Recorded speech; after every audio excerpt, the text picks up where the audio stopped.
हाँ जी, 12th class student, resolution का chapter हमारा चल रहा था। उसके अगली वीडियो में आज का टॉपिक हम डिस्कस करेंगे। जो हमने डिस्कस किया था कि अकाउंटिंग ट्रीटमेंट क्या होती है जब रिजोल्यूशन होता है किसी फर्म का, तो उसमें हमने पहला अकाउंट पिछली वीडियो में डिस्कस किया था। फर्स्ट नंबर पे जो अकाउंट बनाया जाता है वो कौन सा अकाउंट था? आपका रियलाइजेशन अकाउंट। ठीक है, पहला अकाउंट हमने बनाना सीख लिया था, उसमें एंट्रीज भी सीख ली थी। पहला अकाउंट बनता है रियलाइजेशन अकाउंट जब एक फर्म का डिसोल्यूशन होता है। दूसरा अकाउंट हम डिस्कस करेंगे आज, पार्टनर का लोन अकाउंट। ठीक है, तो फर्स्ट अकाउंट है रियलाइजेशन, जो इससे पहली वीडियो में आप देख चुके हैं। जिन स्टूडेंट ने नहीं देखा है वो उसको देख लें। सेकेंड नंबर पे हमारा है पार्टनर्स का लोन अकाउंट। तो जो सेटलमेंट होती है अकाउंट्स की डिसोल्यूशन के टाइम पे, नंबर 1 पे हम क्या करते हैं, सारी एसेट्स को बेच के लायबिलिटीज़ की पेमेंट की जाती है। उसके बाद दूसरे नंबर पे बारी आती है हमारे अपने पार्टनर्स की, जिन्होंने लोन दे रखा है फर्म को, पैसा दे रखा है एज ए लोन की तरह, उधार की तरह पैसा दे रखा है फर्म को, तो फर्म उनका पैसा चुकाएगी। ठीक है, अगर किसी पार्टनर ने लोन दे रखा है फर्म को, तो लोन जो है पे किया जाएगा सारी आउटसाइड लायबिलिटीज़ को पे करने के बाद।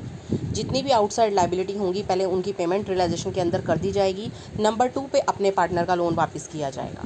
ठीक है, तो इसका अकाउंट जो है हम सेपरेट बनाते हैं, रियलाइजेशन में नहीं लेके जाते इसको। अपने पार्टनर के लोन को रियलाइजेशन के अंदर नहीं लेके जाते हैं, इसके लिए अलग से अकाउंट बनाया जाता है और इसको पेमेंट करने के लिए एक अलग से एंट्री बनाई जाती है। वो एंट्री क्या होती है? वो एंट्री होती है partners loan account debit to bank या कैश। वो देखिए, बच्चे कई कंफ्यूज होते हैं कि इसमें एक ही जगह पे कैश को भी यूज़ किया गया है, बैंक को भी यूज़ किया गया है। बेटा, कैश और बैंक उन दोनों में से कोई एक यूज़ करेंगे हम। अब वो कैसे ध्यान रखा जाएगा, वो अब जब क्वेश्चन करेंगे हम न्यूमेरिकल तो आपको और ज़्यादा क्लियर होगा। अभी आप इतना समझिए कि आप कैश या बैंक में से कोई एक शब्द इस्तेमाल कर सकते हैं, कोई एक अकाउंट इस्तेमाल कर सकते हैं। तो लोन की पेमेंट करने की आपकी एंट्री क्या होगी? Partners loan account debit to cash. Suppose A नाम का पार्टनर है, उसका लोन है तो उसको पेमेंट करनी है, तो एंट्री क्या होगी? As loan account debit to bank account, ये एंट्री की जाएगी। ठीक है, उसके बाद सेकंड थर्ड जो अकाउंट बनेगा आपका, 2 हो चुके हैं हमारे डिस्कस, रियलाइजेशन भी हो गया। आज मैंने आपको बताया पार्टनर का लोन, एक सिंपल सी एंट्री से उसकी पेमेंट हो जाएगी। उसके बाद तीसरे नंबर पे बनेगा पार्टनर्स का कैपिटल अकाउंट। अब पार्टनर्स ने पैसा एज ए कैपिटल के तौर पे जब बिजनेस शुरू होता है तब लगाया होता है फर्म के अंदर, तो लोन की पेमेंट होने के बाद उसके बाद कुछ पैसा बचता है तो पार्टनर्स के कैपिटल अकाउंट को बनाया जाएगा। उसके अंदर क्या क्या ट्रांसफ़र होता है, आप जब रियलाइजेशन अकाउंट बना रहे थे तो उस टाइम मैंने ये बताया था कि कुछ एसेट साइड पे ऐसी होती हैं जो रियलाइजेशन के अंदर ना जाके पार्टनर्स के कैपिटल अकाउंट में जाती हैं, वो लॉस मानी जाती हैं, वो कैपिटल अकाउंट की डेबिट में जाती हैं। और लायबिलिटी साइड पे भी कुछ ऐसे रिजर्व्स होते हैं जो कि पार्टनर्स को दे दिए जाते हैं, जनरल रिजर्व है, वर्कमैन कंपनसेशन है, वो भी ट्रांसफ़र कर दिए जाते हैं पार्टनर्स के कैपिटल अकाउंट में। अब वहाँ से चीज़ें ट्रांसफ़र हो चुकी हैं और जो रियलाइजेशन में प्रॉफिट या लॉस हुआ है वो भी कैपिटल अकाउंट में ट्रांसफ़र करने के बाद जो बैलेंस बनेगा वो कैपिटल अकाउंट के अंदर उसकी पेमेंट करनी पड़ेगी फर्म को।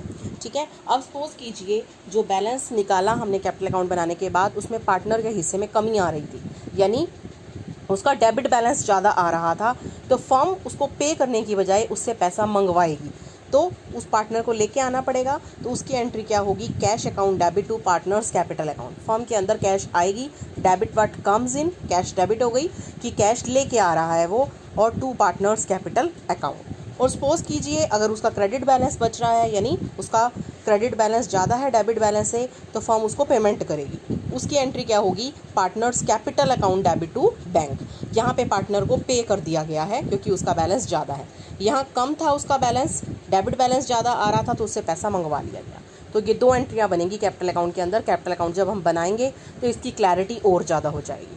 उसके बाद लास्ट में 4th नंबर पे जो सा अकाउंट बनता है वो है कैश और बैंक अकाउंट। ठीक है, तो 4 अकाउंट हुए। पहला रियलाइजेशन, जिसकी हमने डिटेल स्टडी करी। नंबर 2 पे आज हमने डिस्कस किया पार्टनर्स लोन अकाउंट। नंबर 3 पे पार्टनर का कैपिटल अकाउंट। नंबर 4 पे कैश और बैंक अकाउंट। और जब हम इसका न्यूमेरिकल पार्ट डिस्कस करेंगे तो ये अकाउंट हमें और ज़्यादा क्लियर हो जाएंगे। देखिए, कैश और बैंक अकाउंट, आपको बैलेंस शीट के अंदर कैश का और बैंक का ओपनिंग बैलेंस गिवन होता है। ठीक है, आपने उस बैलेंस को बैलेंस शीट में एसेट साइड पे आपको कैश का बैंक का बैलेंस दिया होगा। जब आप कैश अकाउंट बनाएंगे, जो +1 में आपने कैश बुक बनाई थी बिल्कुल उसी की तरह ये बनेगा आपका। तो कैश बुक जो बनती है आपकी, या कैश अकाउंट जो बनता है आपका बेटा, उसमें आपको पता है 2 साइड होती हैं आपकी, डेबिट साइड और क्रेडिट साइड। डेबिट साइड पे आपकी सारी रिसीप्ट्स लिखी जाती हैं, जो भी प्राप्तियां होती हैं, और क्रेडिट साइड पे आपकी सारी पेमेंट्स लिखी जाती हैं, जो भुगतान किए जाते हैं। ठीक है, तो जो कैश बैलेंस होगा वो सबसे पहले किस तरफ लिखा जाएगा, डेबिट साइड पे, क्योंकि कैश का और बैंक का बैलेंस हम ये मानेंगे कि डेबिट बैलेंस होता है। मतलब हर फर्म के पास शुरुआत में कैश बैलेंस होता है, उसके पास कुछ नकद शेष होता है। तो सबसे पहले उसको कहाँ पे लिखना है, अपने डेबिट साइड पे लिखना है। ठीक है, डेबिट साइड पे लिख लेंगे उसके बैलेंस को, और जितनी भी उसके अंदर और रिसीप्ट्स होंगी, जितना भी और पैसा आया है फर्म के अंदर, चाहे वो एसेट्स को बेचने पे आया, जो एसेट आपको पता थी या जो एसेट नहीं पता थी, अनरिकॉर्डेड थी, सबको बेचने से जो पैसा आएगा वो डेबिट साइड पे आ जाएगा, सारी प्राप्तियाँ। और पेमेंट साइड पे जितनी भी भुगतान किए गए, लायबिलिटीज़ की पेमेंट की गई है बाहर के लोगों को, या फिर अपने पार्टनर को लोन पे किया गया है, अपने पार्टनर की कैपिटल पे की, कोई भी पेमेंट की गई है किसी भी अकाउंट के अंदर, नंबर 1 पे रियलाइजेशन के अंदर, नंबर 2 पे पार्टनर के लोन अकाउंट के अंदर भी पेमेंट हुई है, नंबर 3 पे पार्टनर कैपिटल अकाउंट में भी पेमेंट हुई है, तो सभी पेमेंट्स आ जाएंगी। अगर उसके बाद भी आप ये देखेंगे कि आपका अकाउंट जो है आप जब बंद कर लेंगे तो इनमें दोनों साइड का टोटल आपका इक्वल होना चाहिए। अगर टोटल इक्वल आ गया है, ठीक है, तो इसका मतलब है कि आपके अकाउंट्स बिल्कुल प्रॉपर बने हैं, आपकी कहीं गलती नहीं है। इससे अर्थमेटिकल एक्यूरेसी चेक हो जाएगी, गणितीय शुद्धता की जांच हो जाएगी, इसका टोटल बराबर आना चाहिए। ठीक है, अब आता है पॉइंट जो हम ऊपर डिस्कस कर रहे थे कि कैश और बैंक में से दोनों में से किसी एक का इस्तेमाल करना होता है। अगर सपोज करो आपको बैलेंस शीट के अंदर कैश दिया हुआ है तो आप कैश यूज़ करेंगे हर जगह, अगर बैंक दिया हुआ है तो आप बैंक यूज़ करेंगे, और सपोज दोनों ही दिए हुए हैं फिर क्या करेंगे, तो आपको यूज़ एक ही करना है। ठीक है, अगर कैश और बैंक दोनों बैलेंस दिए हुए हैं तो चाहे आप कैश अकाउंट बना लीजिए चाहे बैंक बना लीजिए, मतलब जो शब्द आप इस्तेमाल करेंगे कैश या बैंक में से जो अकाउंट आप इस्तेमाल करेंगे वही अकाउंट आप लास्ट में प्रिपेयर करेंगे। अगर कैश अकाउंट बनाते हैं तो जो बैंक में पैसा है उसको निकालने की एंट्री कर लेंगे, भाई उसको निकाल लिया वो भी कैश हो गई। और अगर बैंक अकाउंट बना रहे हैं तो जो कैश पड़ी है उसको डिपॉजिट कर देंगे, भाई हमने ये पैसा भी जमा करा दिया। मतलब जो भी है दोनों को मिक्सिंग कर लेना है हमने, और इसका टोटल इक्वल आ जाता है, तो दैट मीन्स हमारा क्वेश्चन बिल्कुल करेक्ट है, कोई भी मिस्टेक नहीं हुई है। तो ये पूरा एक थ्योरेटिकल क्वेश्चन बना आपका अकाउंटिंग ट्रीटमेंट। अगर ये ट्रीटमेंट अच्छी तरह से क्लियर हो जाती है स्टूडेंट्स को तो उसके बाद न्यूमेरिकल करने में कोई भी परेशानी नहीं होती है, न्यूमेरिकल का काम बहुत ईजी हो जाता है। इवन जो जनरल एंट्रीज हमने इसमें डिस्कस की हैं वही न्यूमेरिकल में हमें करनी होती है।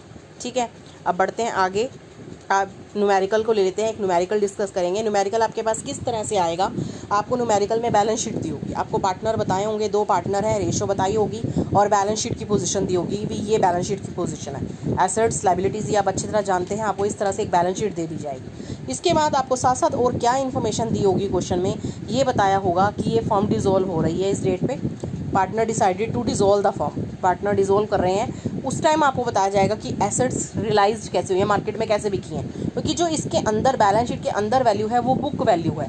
ठीक है, और ये मार्केट में जब हम बेचेंगे तो कितने में बिकेंगी, जैसे बताया स्टॉक कितने में, मशीनरी बुक वैल्यू का 20% कम में बिकी, यानी कम करके बिकी। डेटर से 35,000 आया, लैंड एंड बिल्डिंग से 30,000 ज़्यादा आया, जितना बुक में लिखा था उससे 30,000 ज़्यादा आया।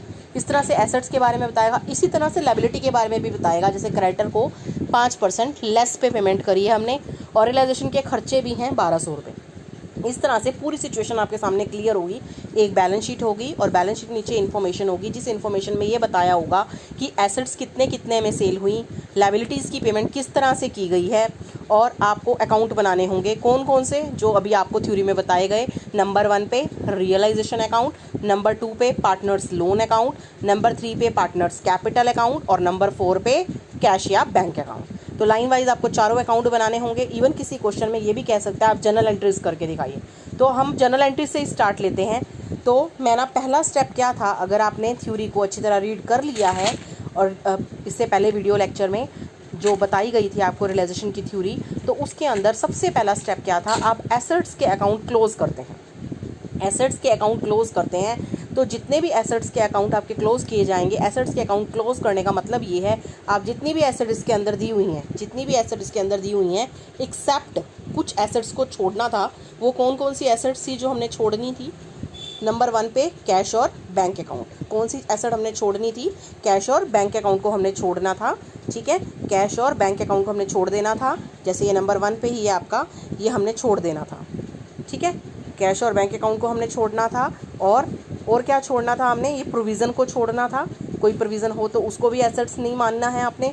और अगर कोई फिक्टिशियस एसेट हो, फिक्टिशियस एसेट तो इसमें है ही नहीं, ठीक है, सिर्फ दो चीज़ें हैं, इनको छोड़ देंगे, कैश को और प्रोविज़न को। उसके अलावा जितनी भी एसेट्स हैं वो सारी आपको ट्रांसफ़र करनी है। कहाँ पे ट्रांसफ़र करनी है? रियलाइजेशन के डेबिट साइड पर ट्रांसफ़र करनी है। यही था पहला पॉइंट आपका। तो पॉइंट वाइज चलते हैं, पॉइंट के साथ साथ समझते हैं हम। देखिए, ये है हमारा रियलाइजेशन अकाउंट इस क्वेश्चन का। सारी एसेट्स को इधर ट्रांसफ़र कर लेंगे हम। रियलाइजेशन अकाउंट बना रहे हैं हम, उसकी डेबिट साइड पे हमने अपनी सारी एसेट्स को ट्रांसफ़र कर लेना है। नंबर 1 पे डेटर्स जितने के भी हैं, प्रोविज़न को हटा के देखिए, दोबारा चलते हैं क्वेश्चन के ऊपर। देखिए कितने के हैं डेटर्स आपके इस क्वेश्चन में? 40 के। आपको माइनस करे हुए ये नहीं उठाने, आपको टोटल उठाना है 40 का। और ये 1800 कहाँ ले जाना है? ये क्रेडिट साइड पर डाल देना है आपको। ठीक है, देखिए यही किया गया है इसमें। ये देखिए डेटर्स 40 के इधर आ गए और प्रोविज़न को इधर ट्रांसफ़र कर दिया गया 1800। उसके बाद दूसरा था वहाँ पे स्टॉक, मशीनरी, लैंड। जितनी उनकी बुक वैल्यू थी वो हमने ट्रांसफ़र कर ली है, यानी जो बुक्स में वैल्यू लिखी हुई थी वो हमने ट्रांसफ़र कर ली है। बुक्स के अंदर जो वैल्यू होगी आप उसी को ट्रांसफ़र करेंगे। ठीक है, नीचे जो रियलाइज्ड वैल्यू है उसकी बात नहीं अभी कर रहे हैं हम, अब सिर्फ ट्रांसफ़र कर रहे हैं अभी हम सिर्फ। तो नंबर 1 पे हमने क्या किया है? एसेट्स को ट्रांसफ़र किया है, कैश एट बैंक को छोड़ दिया है, डेटर को फुल वैल्यू पे ये क्रेडिट में आ गया, स्टॉक को, मशीनरी को, लैंड एंड बिल्डिंग को, चारों एसेट्स को हमने ट्रांसफ़र कर लिया है। कैश को छोड़ दिया है हमने, प्रोविज़न को छोड़ दिया है, और फिक्टिशियस एसेट इस क्वेश्चन में नहीं है, अगर वो भी होती तो उनको भी छोड़ देते। ठीक है, नंबर 2 था लायबिलिटी के अकाउंट बंद करना। लायबिलिटी इस क्वेश्चन में देखें तो सिर्फ एक ही है, क्रेडिटर, आउटसाइड लायबिलिटी, बाहर की लायबिलिटी। तो इसको भी ट्रांसफ़र कर लेंगे हम रियलाइजेशन अकाउंट में। इसको भी ट्रांसफ़र कर लिया है हमने, क्रेडिटर को भी रियलाइजेशन अकाउंट में। एसेट्स भी ट्रांसफ़र हो गई हैं, लायबिलिटीज़ भी ट्रांसफ़र हो गई हैं। ठीक है, लायबिलिटी को ट्रांसफ़र करते वक्त भी कई बातें ध्यान में रखनी थी, जो उस टाइम बताई थी आपको मैंने, कि एक तो आपको आउटसाइड लायबिलिटीज़ जो हैं, आउटसाइड लायबिलिटीज़ को ट्रांसफ़र करना है। जैसे क्रेडिटर आउटसाइड या बाहर की, अपने पार्टनर की लायबिलिटी नहीं करनी, जैसे अपने पार्टनर का लोन, अपने पार्टनर की कैपिटल, तभी तो कैपिटल नहीं ट्रांसफ़र करी। उसके अलावा रिजर्व वगैरह ट्रांसफ़र नहीं करने, वो है ही नहीं इस क्वेश्चन में। तो वो सिंपलेस्ट सा क्वेश्चन है, एसेट्स ट्रांसफ़र करी, लायबिलिटीज़ ट्रांसफ़र करी। अब थर्ड नंबर पे इन्हीं एसेट्स को जो आपने ट्रांसफ़र करी है ना, इनको रियलाइज्ड वैल्यू देखनी है कि ये कैसे कैसे बिकी हैं। अब ये आपको बताया हुआ है क्वेश्चन में, स्टॉक 45,000 में बिका। ठीक है, स्टॉक है कितने का? अब क्वेश्चन में देखें तो 54,800 का है, लेकिन आपने अब लिखनी है रियलाइज्ड वैल्यू। अब क्वेश्चन में आपने रियलाइज्ड वैल्यू लिखनी है 45,000। मशीनरी का 20% लेस कर देंगे। मशीनरी कितने की दी हुई है? 40,000 में से 20% निकाल के माइनस कर देंगे। 40,000 का 20% 8,000 आएगा। 40 में से 8 गए, 32,000 की मशीनरी। डेटर्स के 35,000 लिख देंगे, और लैंड एंड बिल्डिंग के 30,000 ज़्यादा, यानी 120 है ना, इसमें 30 ऐड करके 150 लिख देंगे। चारों एसेट्स की बात कर दी उसने, डेटर, स्टॉक, मशीनरी और लैंड एंड बिल्डिंग, चारों बिक गई आपकी। तो चारों की वैल्यू आप अपने अकाउंट के अंदर दिखाएंगे।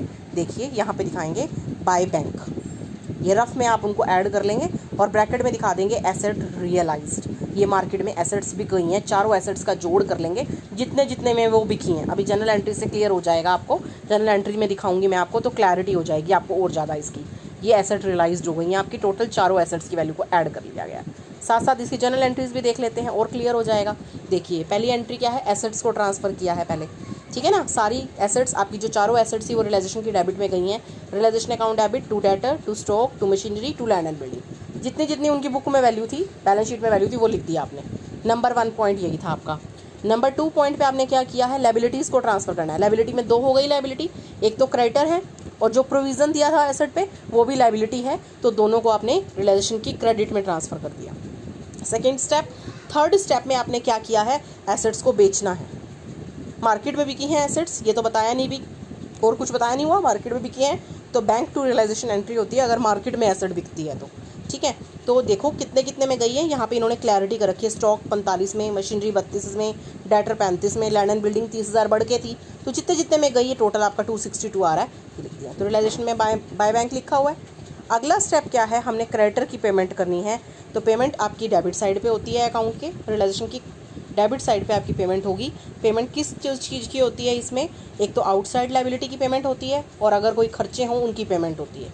अब देखो 2 पेमेंट होगी इसके अंदर। एक क्रेडिटर की पेमेंट है, जितने के क्रेडिटर दिए हो ना, क्रेडिटर क्वेश्चन में 20,000 के हैं, 20,000 का कह रहा है 5% लेस पे, 5% निकालना 1000 आएगा। तो 20,000 में से 1000 माइनस करेंगे आप, कितना आ जाएगा? 19,000। और कोई लाइबिलिटी नहीं है। उसके अलावा एक्सपेंसेस हैं आपके बताए हुए हैं 1200 रुपये के, वो भी पे करने पड़ेंगे। कई बच्चे कंफ्यूज हो रहे होंगे कि ये भी तो प्रोविज़न भी तो लाइबिलिटी थी। प्रोविज़न बेटा हमें ऐसे कैश में कहीं पे नहीं करना होता है, सिर्फ इसको लाइबिलिटी मान के ट्रांसफ़र करना होता है, इसकी कहीं पेमेंट नहीं होती है बेटा। ये आउटसाइड लाइबिलिटी नहीं है। प्रोविज़न का मतलब होता है कि हम अलग से प्रॉफिट में से कुछ निकाल के रख रहे हैं, इसकी कहीं पेमेंट नहीं होती, इसको नहीं छेड़ना है। अब हम सारी एसेट्स को बेच चुके हैं, सारी लाइबिलिटी का भुगतान कर चुके हैं, सिंपल सा क्वेश्चन था। उसके बाद इस क्वेश्चन में हमारा अगर क्रेडिट साइड का टोटल ज़्यादा आ रहा है डेबिट का माइनस करने के बाद तो प्रॉफिट होगा। इस क्वेश्चन में प्रॉफिट है, उस प्रॉफिट को जितने दो पार्टनर हैं ए और बी उनकी रेशो में बांट दिया जाए। ठीक है, अब एंट्रीज साथ साथ एंट्रीज भी देखें आप। एंट्रीज मैंने आपको बताई, पहली एंट्री एसेट्स की, दूसरी लाइबिलिटी की, तीसरी एसेट्स बिक गई हैं आपकी, चौथे नंबर पे आपने पेमेंट करी है। किसकी पेमेंट करी है? क्रेडिटर की, उसकी एंट्री दिखाई रियलाइजेशन टू बैंक। नरेशन में क्रेडिटर दिखा दिया, अभी क्रेडिटर की पेमेंट हुई है। चौथी एक और एंट्री है खर्चों वाली, वो भी सेम एंट्री होनी है, सिर्फ नरेशन चेंज होएगी। यहाँ क्रेडिटर की पेमेंट है, अगले में एक्सपेंसेस की पेमेंट है। उसके बाद प्रॉफिट की एंट्री, अगर प्रॉफिट हुआ है realisation to A's capital to B's capital. Loss होता तो रिवर्स एंट्री होती, ए और बी कैपिटल डेबिट हो जाते, क्योंकि लॉस में खाते डेबिट हो जाते हैं कैपिटल अकाउंट्स। ठीक है, ये पहला स्टेप हमारा क्वेश्चन का हो चुका है। क्या स्टेप है? पहला रियलाइजेशन अकाउंट बनाना। मैंने अकाउंट बनाना और उसके साथ साथ जनरल एंट्री करना आपको साथ साथ दिखाया। ठीक है, अब दूसरे नंबर पे हमारा कौन सा अकाउंट बनता था? दूसरे नंबर पे हमारा अकाउंट बनता था पार्टनर का लोन अकाउंट। लेकिन इसमें तो बैलेंस शीट में कहीं बताया ही नहीं हुआ किसी पार्टनर ने लोन दिया है। नहीं दिया तो कोई बात नहीं, उसका अकाउंट भी नहीं बनाएंगे, वो अकाउंट कट हो जाएगा। तीसरे नंबर पे बनेगा पार्टनर्स का कैपिटल अकाउंट। दो पार्टनर हैं ए और बी, ए और बी का कैपिटल अकाउंट हमें बनाना पड़ेगा। तो चलते हैं कैपिटल अकाउंट जहाँ बनाए हुए हैं, कैपिटल अकाउंट पे, ये रहा कैपिटल अकाउंट। कैपिटल अकाउंट में बैलेंसेस जो होते हैं वो क्रेडिट साइड पे लिखे जाते हैं कैपिटल के, ये तो आपको पता होगा, आपने चैप्टर फंडामेंटल्स का चैप्टर भी किया था। तो कैपिटल के बैलेंस बीडी मानते हुए आप कहाँ दिखाते हैं? क्रेडिट साइड पे दिखाते हैं। दोनों का बैलेंस दिया है वो दिख दिया हमने। और इस क्वेश्चन में पार्टनर की कहीं बात ही नहीं हुई, ना किसी पार्टनर ने कोई एसेट खरीदी है, ना किसी पार्टनर ने कोई लायबिलिटी पे करी, कहीं बात नहीं हुई। सिर्फ एक ही जगह पे बात हुई थी पार्टनर की, जो रियलाइजेशन का प्रॉफिट हुआ था वो उन्हें मिला है, तो वो प्रॉफिट क्रेडिट में आता है। प्रॉफिट का बैलेंस क्रेडिट होता है, लॉस होता है तो डेबिट में जाता है। वो उनको मिला है, वो क्रेडिट में कर दिया गया, अगर लॉस होता तो डेबिट में आता। उसके बाद इन दोनों का बैलेंस क्रेडिट का था, डेबिट में कुछ भी नहीं था, तो इन दोनों को फाइनल पेमेंट कर दी जाएगी। यहाँ पे बैलेंस सीडी नहीं छोड़ना है, क्योंकि फर्म बंद हो रही है, इसके निपटारा करना है इस टाइम, तो पेमेंट्स होनी है इस टाइम, कोई बैलेंस सीडी नहीं आएगा। तो ए का जो बैलेंस आ रहा है 155280 और बी का जो बैलेंस आ रहा है ये आपने फाइनल पेमेंट मानते हुए पेमेंट कर देंगे। ठीक है, उसके बाद लास्ट अकाउंट हमारा बनेगा बैंक अकाउंट। अब देखिए वापस क्वेश्चन पे चलते हैं एक बार, स्टेटमेंट पे। स्टेटमेंट में देखिए यहाँ पे कैश एट बैंक दिया हुआ है। मैंने आपको कहा था ये देखना होता है आपको कौन सा बैलेंस दिया हुआ है, यानी कैश का बैलेंस है लेकिन बैंक वाला। तो हम यहाँ पे हर जगह बैंक शब्द यूज़ कर रहे हैं, हम अकाउंट भी कौन सा बनाएंगे? बैंक का अकाउंट बनाएंगे। वही अकाउंट हमारा क्वेश्चन में बनाया हुआ है, बैंक अकाउंट। देखिए बैंक अकाउंट, बैंक अकाउंट में क्या है आपका, सबसे पहला काम क्या करना होता है बैंक अकाउंट के अंदर? कैश बुक की तरह ही होता है ये भी। डेबिट में इसकी प्राप्तियाँ आती हैं जितनी भी रिसीप्ट्स हैं, और क्रेडिट में इसकी पेमेंट्स आती हैं। सबसे पहले बैलेंस आता है जो बैलेंस शीट में दिया होता है, वो आपको 7000 दिया हुआ है। बाकी पैसा कहाँ से आया था? सिर्फ एसेट्स बेची थी, वो टोटल आपको पता है वहाँ पे 2,62,000 की चारों संपत्तियाँ बेची थी, चारों का जोड़ ये है। उसके बाद पेमेंट्स, रियलाइजेशन के अंदर एक पेमेंट हुई क्रेडिटर की, रियलाइजेशन के अंदर दूसरी पेमेंट हुई एक्सपेंसेस की, फिर बात आई कैपिटल अकाउंट की, ए को पेमेंट हुई, बी को पेमेंट हुई। इन सब का टोटल इक्वल आना चाहिए, इक्वल आ गया, दैट मीन्स हमारा क्वेश्चन बिल्कुल करेक्ट है। ठीक है, तो इस तरह से आपका ये क्वेश्चन किया जाता है। 4 अकाउंट्स बनाए जाते हैं, डिपेंड करता है अगर लोन नहीं है क्वेश्चन में, पार्टनर ने लोन नहीं दिया तो लोन अकाउंट नहीं बनाया जाता। आई थिंक आपको अच्छी तरह से क्लियर हो चुका होगा। ठीक है, अब लोन की हम जैसे बात कर रहे थे कि अब इस क्वेश्चन में जैसे मैंने लिया तो लोन नहीं था। अब अगर पार्टनर का लोन भी हो किसी क्वेश्चन में, जैसे अब आगे पॉइंट दे दिया एक छोटा सा, अगर किसी पार्टनर ने फर्म को लोन दिया होगा तो आपको पार्टनर का लोन भी बनाना, लोन अकाउंट भी बनाना होगा। ठीक है ना, और वो कैपिटल से पहले बनाना होगा, ये चीज़ मैंने पहले ही बताई थी आपको। ठीक है, कैपिटल की पेमेंट क्योंकि लोन की पेमेंट करने के बाद की जाती है, और कैसे पेमेंट होगी उसकी पहले भी बता चुकी हूँ अकाउंट में, partners loan account debit to cash और बैंक। ठीक है ना, पार्टनर का लोन जो है वो आप कैश और बैंक किसी भी ज़रिए पे कर सकते हैं।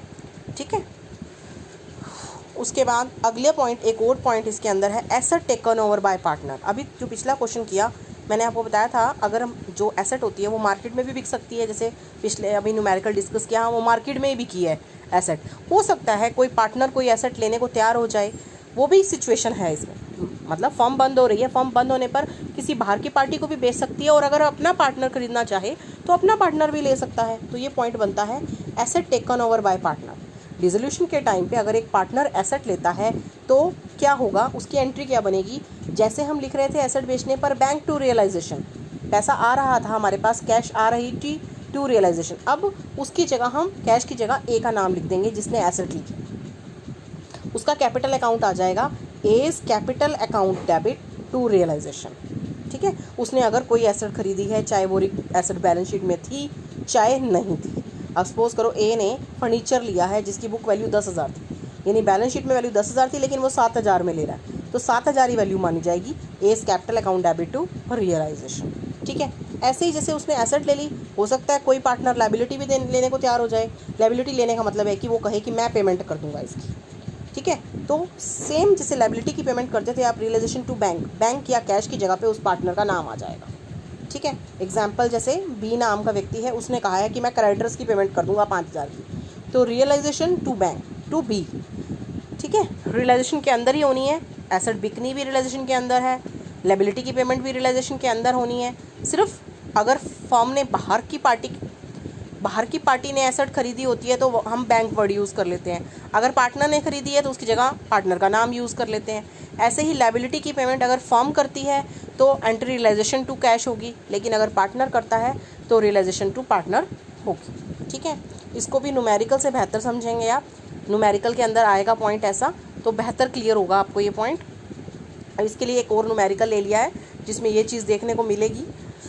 अब जैसे यही क्वेश्चन है आपका, क्वेश्चन सिमिलर चलेंगे, देखो वैसे ही बैलेंस शीट गिवन है आपको।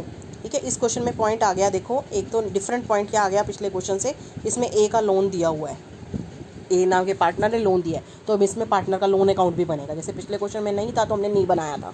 ठीक है, रेशो गिवन है, इस रेशो को आप इक्वलाइज कर लेना, बेस सेम कर लेना, अलग अलग बेस है इसका।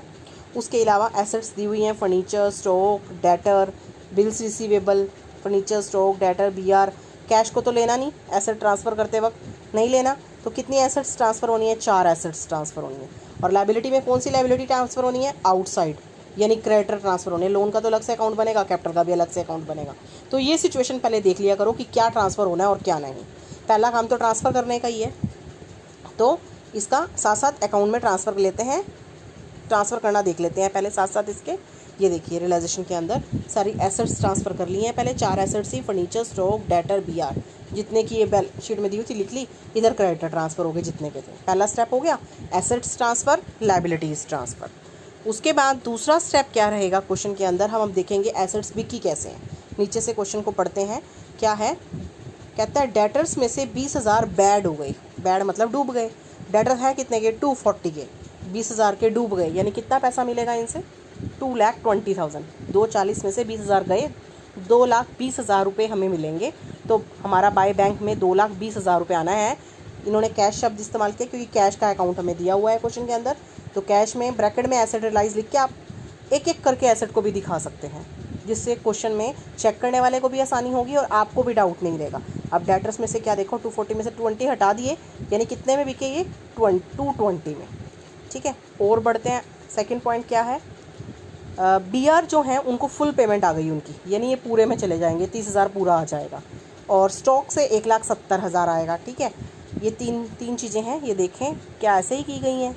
डेटर्स के अंदर वही 220, बीआर 30, स्टॉक 170। ठीक है, अभी एक एसेट बची हुई है, 4 एसेट्स थी ना, एक एसेट बची हुई है, उसके बारे में क्या बता रहा है कि फर्नीचर जो है ना वो बी ले लेगा, बुक वैल्यू जितने का है उतने का ही लेने को तैयार हो गया। तो फ़र्क क्या पड़ा, जो मार्केट में बिका था सामान, जिसके बारे में ये बताया हुआ था कि बिक गया है, तो हमने ये मान लिया मार्केट में बिका है, उसके लिए तो हमने वर्ड यूज़ किया कैश, बाय कैश, उसके अंदर सारी एसेट डाल दी। लेकिन जो बी ने लिया है उसके लिए हम क्या यूज़ करेंगे, by B's capital account, B के कैपिटल अकाउंट को। ठीक है, और ब्रैकेट में लिख देंगे फर्नीचर टेकन, जितने का था, बुक वैल्यू बोला है उसने, तो जितने का बुक में लिखा हुआ है 5,000 का, 5,000 का 5,000 ही हमने इसमें लिख दिया। चारों एसेट्स हो गई, चारों एसेट्स, जितनी भी एसेट्स होती हैं सारी एसेट्स का रियलाइज़ होना ज़रूरी होता है। ठीक है ना, हमें बता रखा है जितनी मार्केट में बिकी उसके लिए बाय कैश या बैंक, और जो अगर किसी पार्टनर ने ली वहाँ पे पार्टनर का नाम आ जाता है बाय बीज कैपिटल अकाउंट। अब आती है पेमेंट की बारी। पेमेंट के लिए सिर्फ एक ही लायबिलिटी है, इसके बारे में क्या कहा हुआ है क्वेश्चन में, कुछ भी नहीं कह रखा, पूरा क्वेश्चन अगर हम रीड करें तो क्रेडिटर के बारे में कुछ नहीं कह रखा। जब किसी लायबिलिटी के बारे में क्वेश्चन में कुछ भी ना कहा जाए तो हमें उसकी पूरी पेमेंट दिखानी होती है। अंडरस्टूड हो जाता है कि लायबिलिटी की पेमेंट होगी और फुल पेमेंट होगी। कितने के हैं क्रेडिटर? 275 के, तो टू कैश करके फुल पेमेंट दिखाइए। अगर कह देता लेस करके करो तो लेस करके कर देते, बढ़ा के करो तो बढ़ा के कर देते।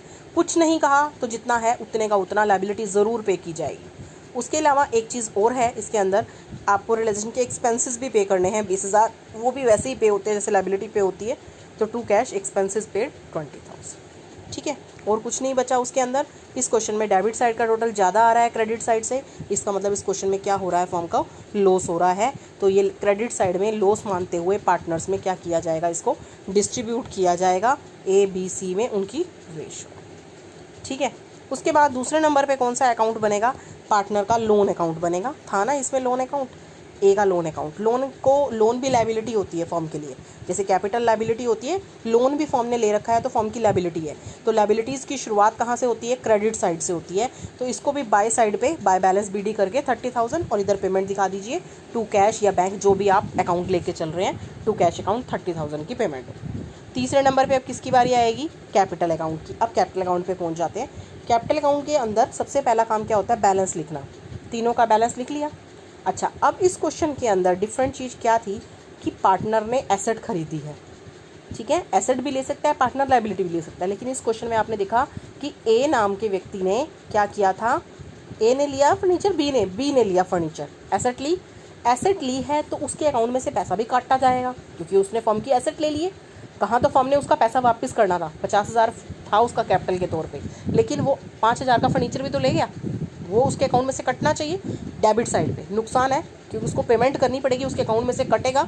इसलिए यहाँ लिखेंगे टू रियलाइजेशन, ब्रैकेट में लिख देंगे फर्नीचर और उसके अकाउंट में डाल देंगे 5,000। इस 50,000 में से तो 5,000 उसके वो कट जाएंगे जो कि उसने एसेट ली है। अगर वो लायबिलिटी लेता तो यहाँ लिखते बाय रियलाइजेशन अकाउंट। ठीक है, उसके बाद और इस क्वेश्चन में लॉस है, लॉस डेबिट साइड पे बढ़ जाएगा तीनों पार्टनर्स का। उसके बाद आप कंपेयर करेंगे, जैसे अब ए का अकाउंट 1 लाख का था, उसमें से 22,500 का लॉस देके उसको फाइनल पेमेंट कर दी जाएगी। बी के अकाउंट में 50,000 ये थे, 5,000 का उसने फर्नीचर ले लिया, 13,500 का लॉस, बाकी उसकी पेमेंट हो गई। लेकिन जो सी है ना, सी के अकाउंट में 5,000 का बैलेंस पहले से था और 9,000 का तो फॉर्म ने उसके खाते में लॉस ही डाल दिया।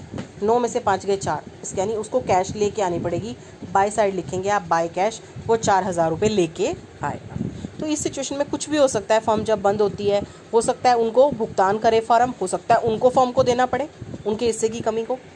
उसके बाद है इसका लास्ट में क्या बनता है? Cash account. अब कैश अकाउंट में सबसे पहला काम क्या होता है? बैलेंस लिखना होता है, जो कि बैलेंस शीट में गिवन होता है। इसमें कैश का बैलेंस गिवन है बैलेंस शीट में, वो 10,000 का, वो कहाँ आएगा? नंबर 1 पे आपका यहाँ पे आएगा BD, क्योंकि एसेट है, एसेट के बैलेंस डेबिट होते हैं, वो डेबिट साइड से स्टार्ट होते हैं। और जितने में एसेट्स भी की थी वो मार्केट में जो बिकी थी, जिससे कैश आई थी, सिर्फ वही लेनी है। उसके अलावा सी पैसा लेके आया, अपने हिस्से की कमी लेके आया, जितनी भी बिजनेस में कैश आई।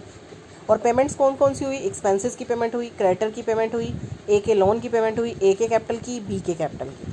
टोटल आपका इक्वल आना चाहिए। ठीक है, इसके साथ साथ आपको वर्किंग नोट्स भी देने होते हैं।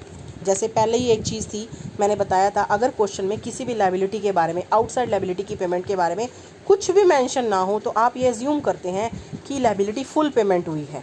ठीक है ना, जैसे क्रेडिटर की पेमेंट आपने फुल करी है, ए के लोन की पेमेंट आपने फुल करी है, चाहे आपको कहा था चाहे आपको नहीं कहा था। उसके अलावा अगर कोई पार्टनर एसेट लेता है तो एंट्री क्या होती है? B's capital account debit to realisation. अब सी के कैपिटल में डेबिट बैलेंस था यानी कमी थी, तो वो पैसा ले के आएगा, उसकी एंट्री कैश टू सी। तो ये हमने क्यों दिखाया है? ये सब ये इसलिए दिखाया है, वर्किंग दिखाई है, भी हमने इस तरह से इसको ट्रीट किया है। ठीक है, आज इतना ही देखेंगे। Thank you.